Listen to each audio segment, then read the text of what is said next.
Bueno, muy buenos días a todos, a todas, a todes. Muchas gracias por estar otra vez acá en un episodio de Más Derechos, Más Cambio. Hoy tenemos una edición especial, muy especial, porque contamos con la participación de una persona que seguramente ustedes ya conocen. Quisiera también darte paso antes de presentarte, Francisco, a que inclusive tú te presentes, pero inicialmente decir que desde la Consejería Presidencial para los Derechos Humanos estamos pues muy agradecidos y agradecidas contigo por tantos años de lucha, por el trabajo tan importante que haces acá en Colombia y fuera de Colombia, pues por la vida, por nuestro país, pero en general también por la vida, y por estar acá hoy con nosotros y nosotras para poder escucharte y compartir reflexiones importantes que quedarán pues acá plasmadas, quedarán grabadas y seguramente las podrán conocer muchas personas en un futuro cercano, pero también en un futuro lejano. Entonces, qué bonito poder dejar como este espacio grabado. Entonces, pues nada, te doy paso también, Francisco, para que te presentes. Mi nombre es Juan Villalobos y como les decía, hago parte de la Consejería Presidencial para los Derechos Humanos y pues te doy paso, Francisco, a que también nos cuentes un poco de ti. Muchas gracias, Juan. Es un gusto coincidir en este espacio. Estoy muy contento, la verdad. Mi nombre es Francisco Vera Manzanares. Yo soy un joven colombiano, tengo 16 años y soy activista climático, defensor de los derechos humanos. En los últimos 7 años, pues he liderado una organización, un movimiento de niños, de niñas y de adolescentes en nuestro país y en otros países de la región de Iberoamérica, que se llama Guardianes por la Vida. Somos un movimiento que busca defender la justicia climática, que busca además también pues apropiar y dar a conocer y continuar la lucha por nuestro derecho a un medio ambiente sano, limpio, digno y a un planeta en paz. Así que encantado de estar hoy con ustedes. Muchas gracias, Juan. Listo, gracias, Francisco. Sí, de hecho, la idea es que hablemos un poco también pues de esos procesos, de tus luchas, pero yo quisiera iniciar de pronto abordando esto de un derecho a un ambiente sano, ¿no? Como que las personas de pronto no lo tienen tanto en el radar de que inclusive pues esto es un derecho, ¿no? Está reconocido en nuestra Constitución, consagrado en el artículo 79 y establece, cito textualmente, que todas las personas tienen derecho a gozar de un entorno saludable y el deber del Estado de proteger la diversidad y la integridad del ambiente, conservando áreas ecológicas y fomentando la educación ambiental. Cada vez se habla también más de este derecho al ambiente sano como un derecho fundamental. Entonces, alrededor también de esto y el hecho de que posiblemente muchas personas no conozcan inclusive este derecho, quisiera saber, y empezando también pues por este lugar de juventudes, ¿no? ¿Cómo crees que pues las juventudes están transformando la manera en la que entendemos e interactuamos con este derecho? E inclusive pues teniendo en cuenta que en muchos casos pues puede que la juventud inclusive no esté enterada del mismo, pero teniendo en cuenta que ya hay una gran parte pues de esta juventud que está reivindicándolo y digamos buscando que se profundice.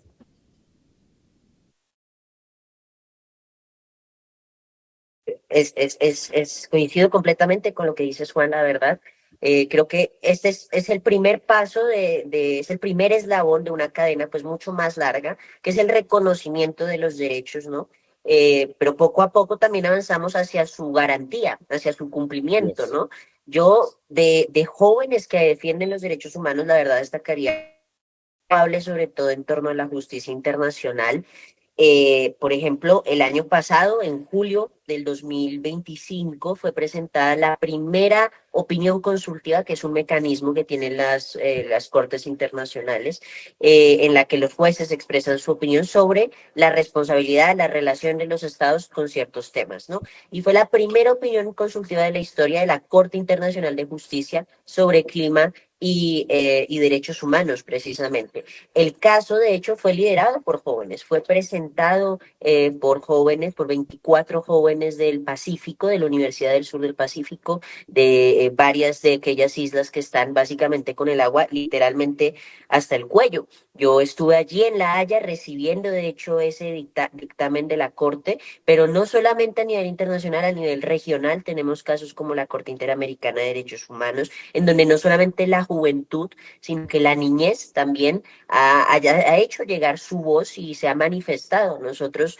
desde Guardianes por la Vida, de hecho, recolectamos más de 1.200 testimonios, opiniones y contribuciones y aportaciones de niños de nuestro país para llevarlos a la Corte en la opinión consultiva, también la primera y la más participativa que hizo la Corte sobre clima y derechos humanos, porque sin duda la relación que hay entre disfrutar un medio ambiente sano, limpio, sostenible y el disfrute del resto de derechos es inexorable, es completamente estrecha, cercana, ¿no? Y no podemos dividir estos dos asuntos. Sin medio ambiente no hay derechos humanos y viceversa, por supuesto.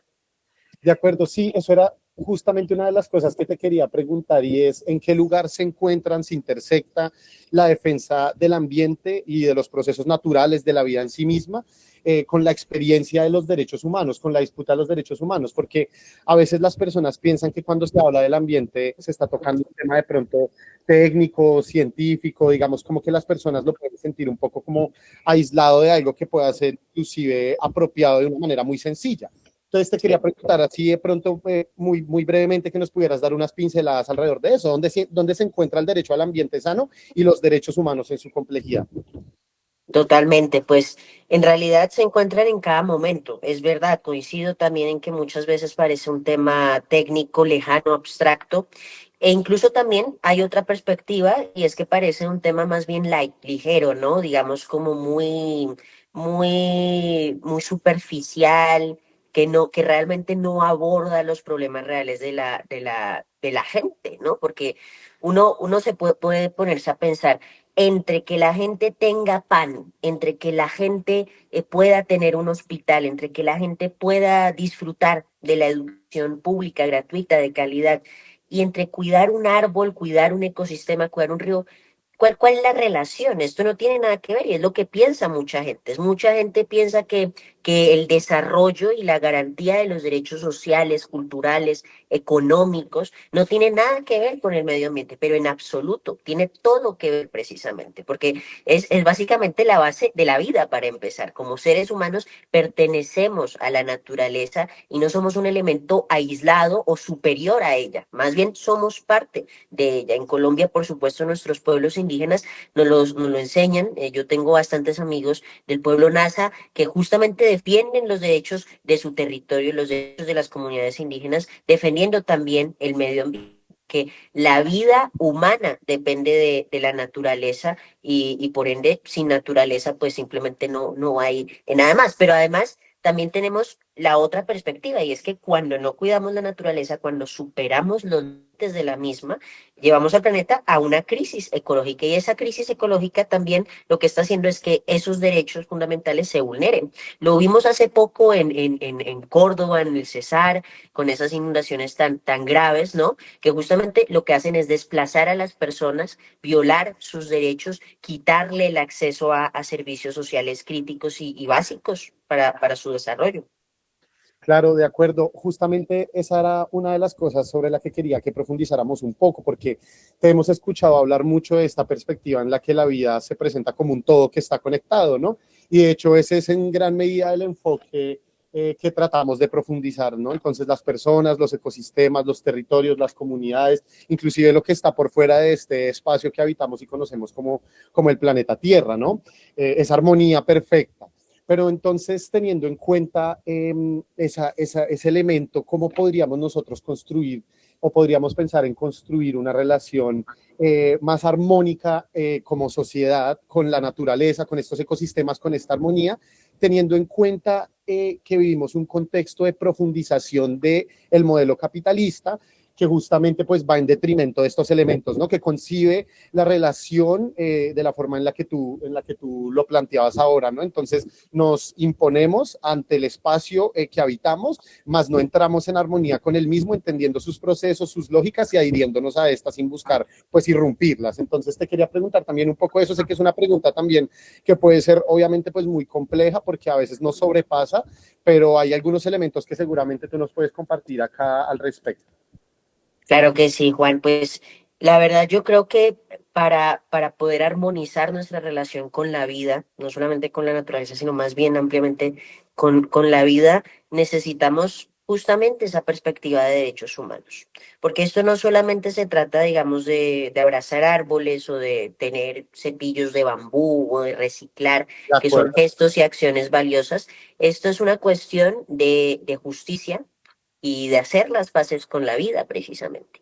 Y la paz implica todo un proceso. La paz implica el reconocimiento de los actos que se cometen contra la naturaleza, contra las personas, implica la reconciliación, implica el diálogo, implica la reparación, justamente. Entonces, esto nos da una perspectiva completamente diferente. Por ende, para armonizar nuestra relación con la naturaleza y entender que somos naturaleza y pertenecemos a ella, y replantear ese modelo de producción y consumo extractivista y salvaje con la vida, necesitamos basarnos en unos pilares que guíen nuestras acciones, la justicia, los derechos humanos, la dignidad precisamente de las personas, pero también de los ecosistemas. Y eso es un reto, ¿no? ¿Cómo podemos realmente garantizar la justicia para los ecosistemas cuando ni siquiera muchas veces no están garantizadas para las personas? Pero yo creo que esto se trata de reforzar los procesos de rendición de cuenta, que aquellos que contaminan, aquellos que más hacen daño a los ecosistemas,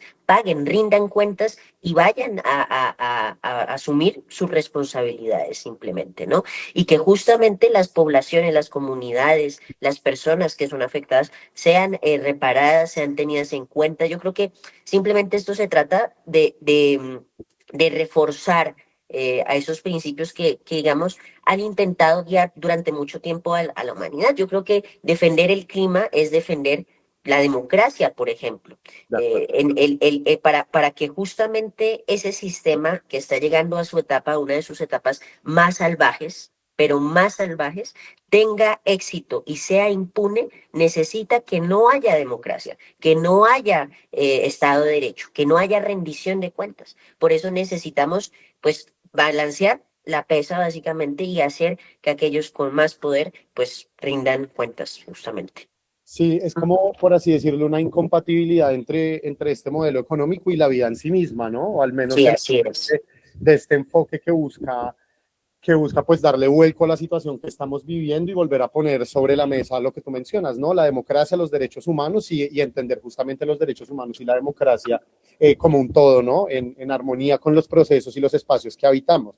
Y ahí creo que es importante hablar sobre el papel que juegan las futuras generaciones, las que están llegando ahora y las que vienen. Entonces, hay algo que quiero también que abordemos, ya centrándonos, digamos, en el caso Colombia. Como sabemos, Colombia es uno de los países más biodiversos del planeta, de hecho es el país más biodiverso por metro cuadrado, si no me equivoco, pero estamos enfrentando grandes desafíos ambientales desde hace rato, ¿no? Justamente alrededor pues de ese mismo modelo económico y unas políticas que se han profundizado a lo largo de los años y de una perspectiva que ha, digamos, interpelado a los territorios, a las comunidades, a los ecosistemas de una forma abrupta, ¿no? En este sentido, ¿cuál es el rol? Obviamente, claro, no le podemos tirar el costal a los niños, niñas, adolescentes sobre un problema tan profundo que es estructural, pero son las generaciones que vienen. Obviamente son generaciones que están interpeladas subjetivamente por este mismo esquema de producción, pues de esas mismas subjetividades, pero podríamos hacer una apuesta alrededor de eso. Entiendo que tú también lo haces. Entonces quisiera saber un poco cuál es el papel que deben tener los niños, las niñas, los adolescentes, las personas jóvenes en la defensa pues de la vida, ¿no? De diversidad que tiene nuestro país y cómo se podría construir o desatar ese papel alrededor también pues de la relación que deben tener ellos con el Estado, con la sociedad civil, con las comunidades, con los territorios. Totalmente, Juan. Pues los jóvenes, los niños, las nuevas generaciones, creo que en efecto juegan un papel cada vez más importante. Y yo lo veo desde este punto de vista, la verdad. El problema que tenemos, lo sabemos, es muy claro, no es el cambio climático, no es la crisis planetaria per se, ¿no?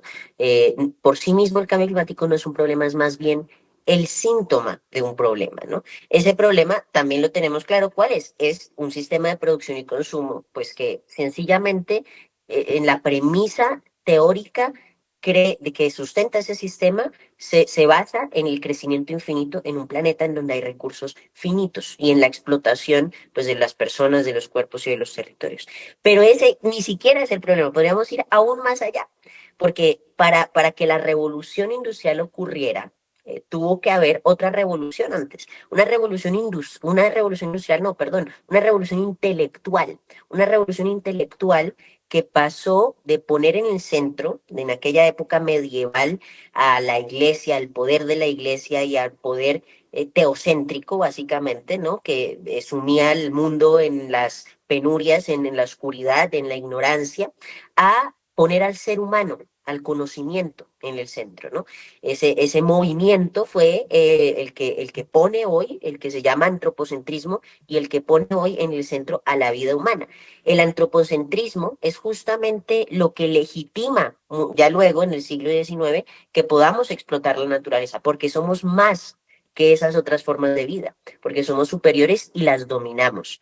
Pero el antropocentrismo incluso es solo una expresión más de algo aún más profundo, del patriarcado. Ese patriarcado se expresa con el machismo contra las mujeres, se expresa a través del colonialismo contra aquellas personas que son del sur global, que tienen un color, un tono de piel distinto al de Europa, que ha dominado el mundo. Y también lo hace, por ejemplo, a través del adultocentrismo, que es una injusticia, un sistema de opresión contra los niños, que es el mismo que legitima el uso de la fuerza y la violencia contra los mismos, contra ellos. Entonces, la crisis climática nos abre una perspectiva de cambio completa, mucho más amplia que simplemente cambiar el sistema de producción y consumo, sino replantear las lógicas y los sistemas de poder que han regido nuestra sociedad durante mucho tiempo. Por ende, yo a veces he escuchado a algunas personas que dicen, me siento muy triste, sí, lamento, digamos, que tú como niño hayas tenido que sacrificar tu infancia para defender a otros niños o para defender el medio ambiente. Yo no creo que ejercer nuestro derecho, porque eso también es un derecho a defender otros derechos, sea sacrificar nuestra infancia. Yo no creo que los niños sean aquí víctimas. En efecto, sí son víctimas, pero no es su único rol. Los niños son defensores de derechos humanos, los niños tienen una voz, no tienen voto, pero tienen una voz formada, crítica, que desde la ética, desde la política, están replanteando y desafiando esos retos que tanto nos atañen y nos ocupan y preocupan también, ¿no? Así que yo veo que el rol de los niños se debe desatar después de hacer, perdón, ese análisis un poco largo, Está se bien. debe desatar pues a través de la participación, de una democracia verdaderamente inclusiva con ellos, porque además tenemos que tener en cuenta que la democracia, supone, es a través del sufragio universal que reúne a hombres, a mujeres, a campesinos, a personas pertenecientes a la élite, en un mismo marco, pero que excluye, eso sí, por la edad, ¿no? Entonces, ¿cómo podemos hacer para que la democracia realmente sea inclusiva, para que tengamos modelos más deliberativos, participativos y que realmente apelen a la vida de las personas para mejorarla? Porque si no se vuelve algo abstracto, y yo creo que así podemos incluir a los niños a través de la educación, a través de la participación ciudadana. Sí, de hecho, esto que mencionas también al final sobre la educación creo que es fundamental porque justo un poco decía ahora que planteaba la pregunta va en línea del hecho de cómo este esquema de producción de los cuerpos de la sociedad, el modelo vigente, termina también buscando pues interpretar esta producción subjetiva pues de los niños. Entonces los vemos ahora más atrapados en los celulares, los vemos quizás más distantes de muchos procesos de tejido social como se podía dar en el pasado, por ejemplo, acá en Colombia. Por no decirlo de otra forma, digamos, era más sencillo hace unos años ver a los niños en los parques jugando, colectivizándose alrededor, así fuese del deporte. Ahora los tenemos más aislados, ¿no? Entonces ahí también hay un reto de cómo inclusive desde las instituciones, desde el Estado, pero también desde los movimientos sociales y desde los procesos, pues podemos buscar generar como esa contra subjetividad a la que se está buscando imponer.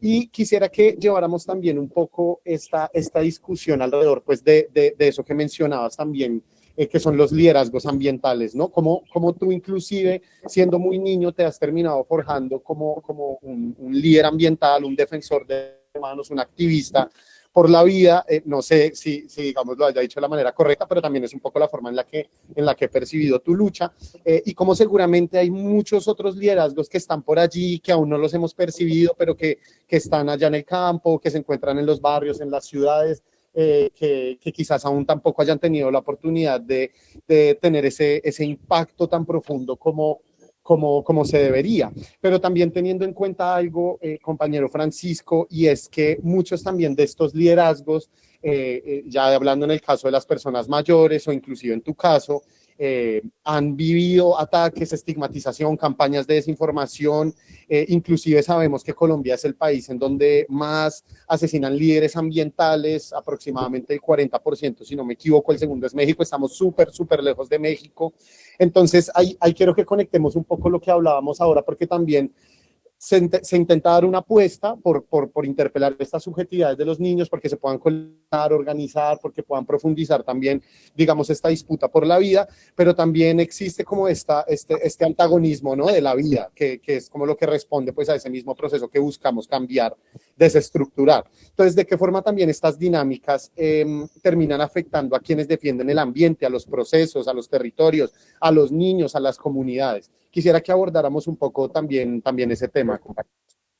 Totalmente, pues yo creo que el caso de Colombia es bien particular porque como has dicho, somos el país más peligroso del mundo para defender los derechos humanos. Eso tiene una relación clara con dos fenómenos, que es el fenómeno de la violencia estructural que ha atravesado nuestro país por décadas y el fenómeno de, el extractivismo, del neocolonialismo, básicamente. Porque justamente la mayoría de estos liderazgos ambientales, sociales y territoriales se dan en contraposición a esas dinámicas económicas basadas en el extractivismo en nuestros territorios. Somos un país rico. Latinoamérica es un territorio y Abya es un continente rico. No somos pobres porque tenemos los recursos, pero además esos recursos son explotados y por supuesto las riquezas no quedan aquí, evidentemente. Y si quedan aquí están mal distribuidas, mal repartidas. El punto con eso es que ante la violencia y ante estos dos fenómenos que son los que son el causante de la violencia contra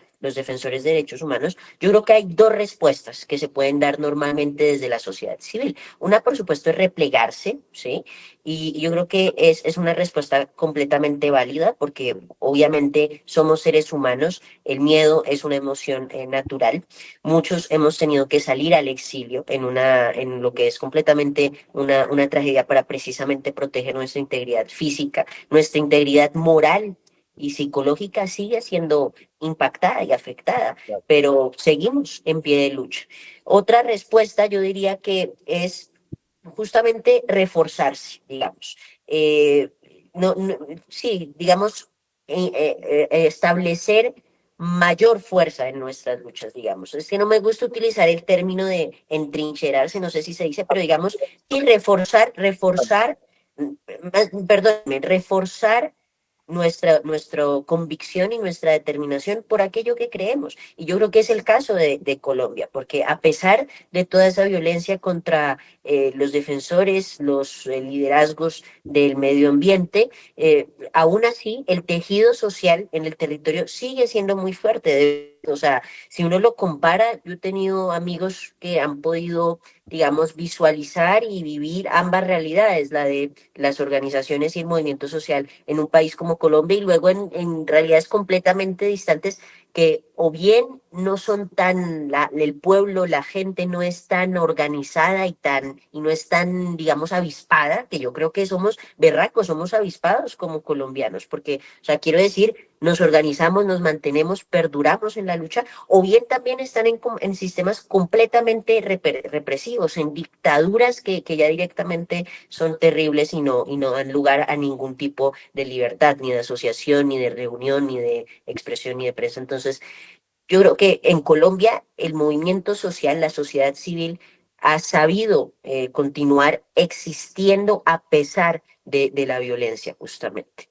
Quiero enfatizar en ese a pesar de la violencia, porque eso también tiene un costo inmenso para la sociedad y las personas que defienden derechos de forma legítima y pacífica, además. Lo hacemos desde el respeto a la democracia, a la paz, pero sin embargo, justamente con el ánimo de silenciar nuestras voces y nuestras luchas, pues muchos son asesinados. En 2022, si no estoy mal, un niño de 12 años en el Cauca fue asesinado, David, justamente pertenecía al pueblo Nasa que está sufriendo pues un exterminio básicamente.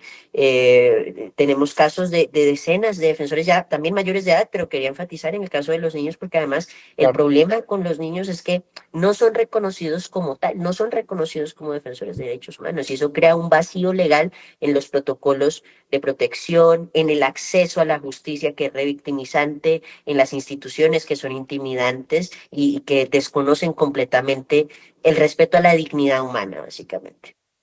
Sí, de acuerdo, Francisco, y realmente es una tragedia esto que mencionas, inclusive pues lo que ha pasado contigo, no poder tenerte hoy acá físicamente y que sea un diálogo, digamos, frente a frente, podernos dar un abrazo, sentir, digamos, también como ese calor que estés acá en esta tierra que te vio nacer y la tragedia obviamente que recae alrededor de lo que tú dices, ¿no? Pues de ese esquema emocional, de la familia y es un día a día, ¿no? Es muy doloroso porque es un día a día, se vio en los territorios, se vio en las ciudades, lo vio en las personas que se encuentran en el exilio y como tú, y ahí quisiera que nos trasladáramos entonces al papel del Estado. O sea, ¿cuál es el papel que tiene que jugar el Estado?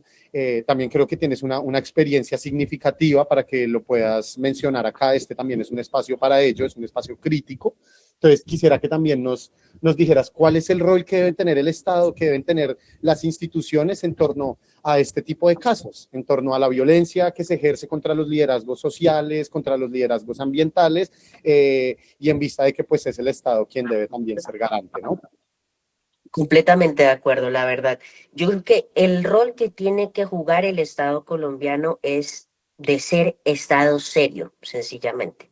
Es decir, la situación de los defensores de derechos humanos actualmente es insoportable y además está llena de impunidad, ¿no? Yo creo que también eso es importante, enfatizar en los altos niveles de impunidad que además autorizan más violencia, porque si la violencia contra los defensores de derechos humanos no es perseguida, castigada, sancionada por parte del Estado de forma efectiva y ejemplar, digamos, pues sencillamente eso da lugar a que más personas se sientan empoderadas y se sientan con suficientes medios para poder seguir reprimiendo y utilizando la violencia contra los defensores de derechos humanos. Pocas veces, sinceramente, hay justicia en estos casos, a pesar de que se denuncia, a pesar de que se insiste, a pesar de que hay mucha presión, presión de diversos tipos, presión mediática, presión internacional. Nosotros, personalmente, yo también he ido ante la CIDH el año pasado. Organizamos una sesión con la comisión, pues para denunciar justamente estas violaciones contra nuestros derechos como defensores niños. Hemos ido al Comité de los Derechos del Niño de Naciones Unidas, que es esa entidad que está para salvaguardarnos. Los relatores de estas dos instituciones han puesto toda la presión y han sido muy dispuestos digamos, insistir en que esto no es un favor ni tampoco es una opción, es Claro. una obligación legalmente vinculante que tiene el Estado, que es proteger la vida de sus ciudadanos. Entonces, yo simplemente me pregunto, me cuestiono muchas veces porque justamente creo que en algunos casos hay ciertas caras visibles, como podría ser la mía, que tienen mucho apoyo, ¿no? Pero yo me pregunto, ¿cuál es el respaldo y cuál es el amparo que le da el Estado a un defensor de derechos humanos que está a decenas de kilómetros de una capital regional que está completamente a su merced y sin ningún tipo de protección, justamente?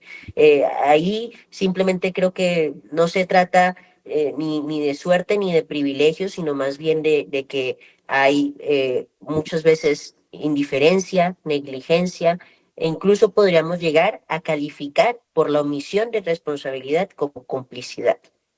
Claro, de acuerdo, compañero. Sí, es muy complejo y la verdad es muy triste escuchar pues esto que mencionas. Creo que también es un llamado pues al Estado colombiano, a las instituciones, a tomarse en serio pues este tipo de casos. Digamos que en este gobierno obviamente pues hemos tratado de atender diversas situaciones. Evidentemente siempre pues encontraremos, digamos, esta oportunidad de mejora, y creo que lo clave, como mencionas también, es estar cerca pues de las personas, ¿no? De las víctimas, de los territorios, escuchar los casos, seguirlos y pues digamos darles el lugar que se les debe dar, ¿no? Quiero que conectemos esto también un poco entonces, porque claro, digamos, esta es una parte visiblemente trágica del hecho de la defensa de los derechos humanos, de la vida, del medio ambiente, pero seguramente hay muchas personas que en este momento nos están viendo y viendo tu ejemplo, tu lucha, o interesados, interesadas también como en esta disputa por la vida, quieren conocer también de qué van los procesos que tú haces. Entonces, qué es lo que hace Francisco? Porque claro, entonces muchas personas lo ven en redes y lo entrevistan y han escuchado por ahí algo de Guardianes por la Vida y lo han visto por ahí hablando en un montón de lugares, pero de pronto la gente como que no tiene muy claro qué es lo que hace Francisco en concreto, cuáles son sus procesos y si es posible. Y de pronto acá tenemos niños, niñas, adolescentes, jóvenes que se quieren unir, que quieren también militarlo, ¿de qué manera lo podrían hacer? Cuéntanos un poco de eso.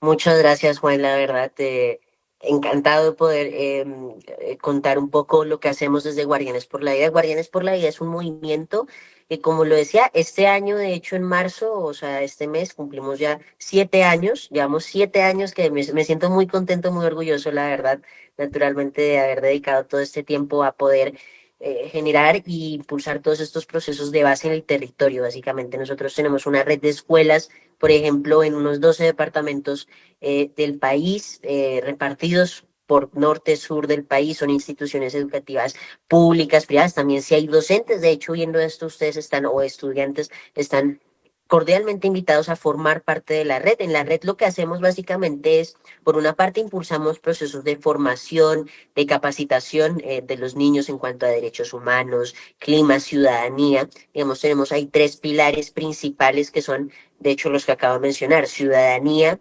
medio ambiente y clima, y eso es lo que guía nuestras acciones. Hemos sembrado a lo largo de estos 7 años más de 4.000 árboles, no, de hecho, no solamente en Colombia, sino en Bélgica, en Cataluña, en México. De hecho, aquí que ahora me encuentro en México, en Ciudad de México más concretamente.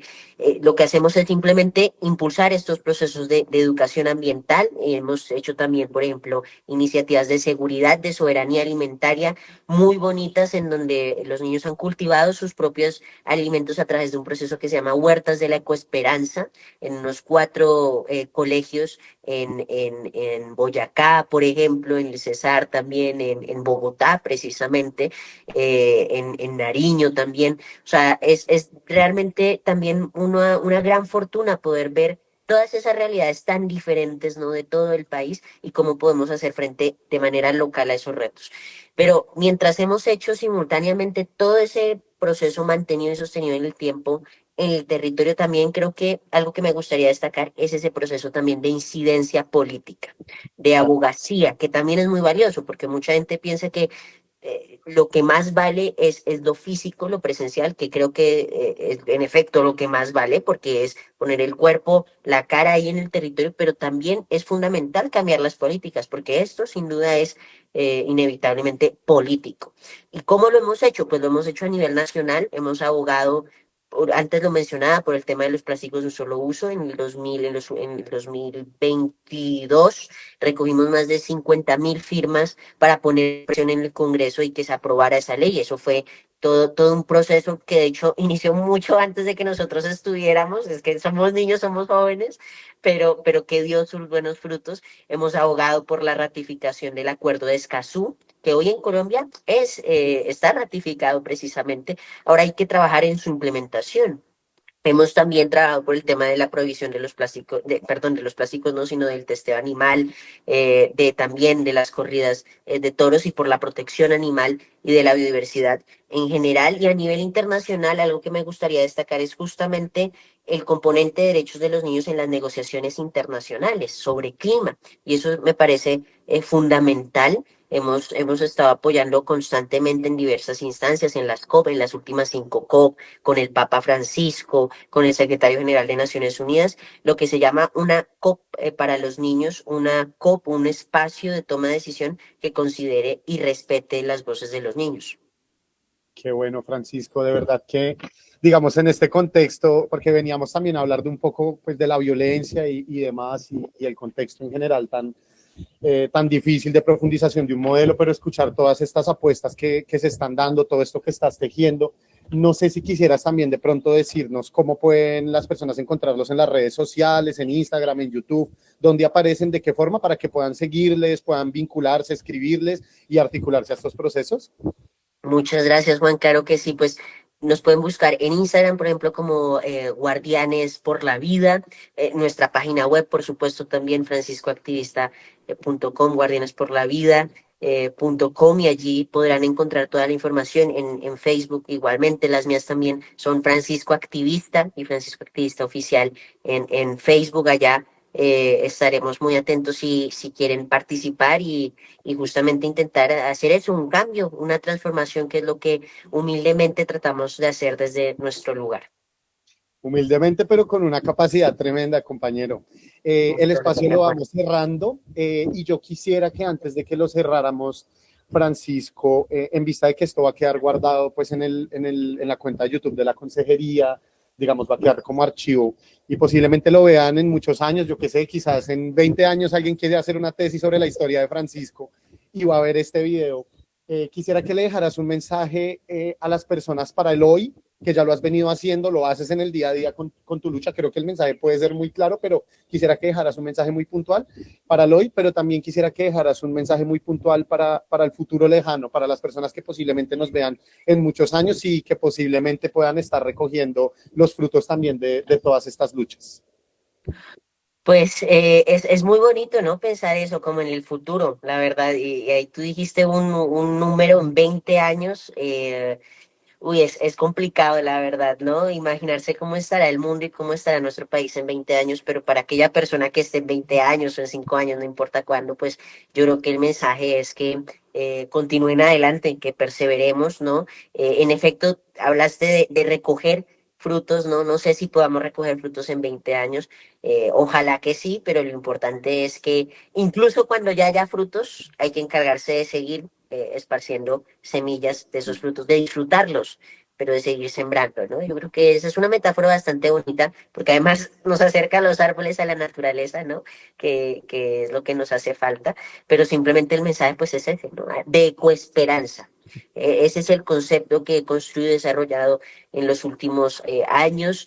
Y es un mensaje ante todo de que a pesar de la adversidad y de la complejidad de los retos actuales, que es imposible negarla, pues nos mantenemos en pie de lucha y seguimos juntos, unidos de forma colectiva, pues por aquello que creemos precisamente, ¿no? Yo creo que eso es bastante bonito porque también tiene un paralelismo con la naturaleza. Si nosotros nos fijamos, hay ecosistemas que, arrecifes de coral, bosques, que son completamente arrasados, pero con el paso del tiempo, al fin y al cabo, terminan recuperándose y terminan tomando la fuerza que tenían inicialmente, ¿no? Entonces, de mantenerse, de que nos mantengamos y de que sigamos adelante perseverando nuestras luchas.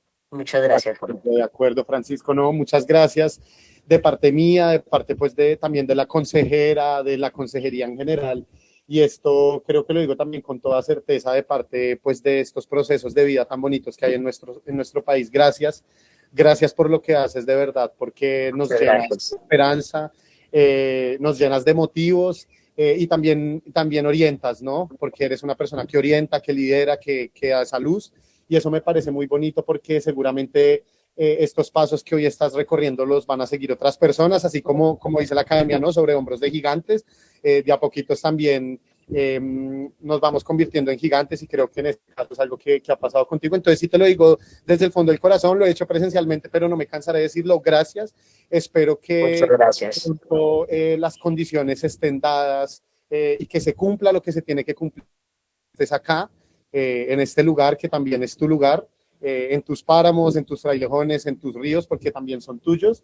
Y pues bueno, cerramos un programa más de Más Cambio, Más Derechos. Creo que ha sido muy fructífero, creo que ha quedado reflexiones también muy bonitas respecto a por qué también hablar el derecho a un ambiente sano es hablar de derechos humanos, de por qué no nos disputamos solamente el derecho a un ambiente sano como si fuera una singularidad, sino como una lucha que se intersecta con otras luchas, y de cuál es el papel tan relevante que tienen los niños, las juventudes, y los frutos que seguramente tendremos que recoger y las semillas que tendremos que seguir esparciendo. Entonces, muchas gracias a quienes estuvieron hoy acá. Y Francisco, si quieres dejar de pronto un mensaje de despedida.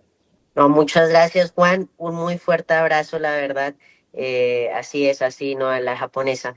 Muchas gracias. Les deseo todo lo mejor y seguimos adelante. Así es, ojalá poder seguir independientemente desde donde sea, pero desde nuestra conciencia y de nuestro corazón, luchando por la vida y por el medio ambiente.